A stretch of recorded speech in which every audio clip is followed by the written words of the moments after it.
Welcome sa Kalaman with Vixon's Ham and Rock. What's up, mananap? Andito na naman tayo para sa ating panibagong video. And for today's video, ito ay tungkol sa laman na may magandang bulaklak at ito ay kadalasan ginagawang ornamental plant. Kadalasan makikita nyo ito sa paligid.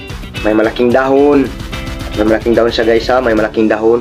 At ito ay nagsimula sa letter K.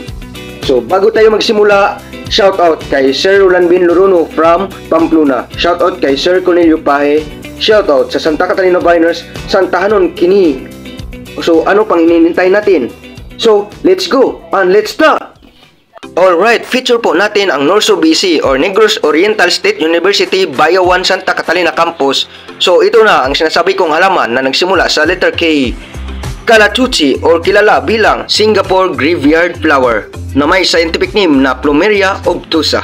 Ito ay nabibilang sa pamilyang Apocynaceae or dogbean family.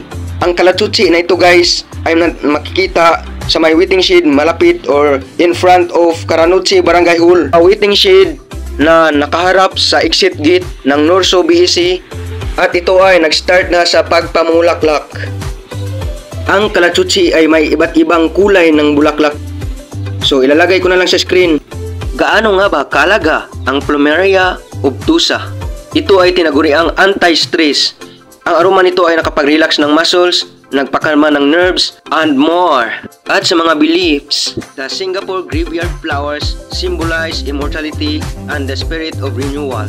This flower is renowned for its captivating fragrance and beautiful white petals. It's frequently used in funeral arrangements in various cultures due to its poignant symbolism.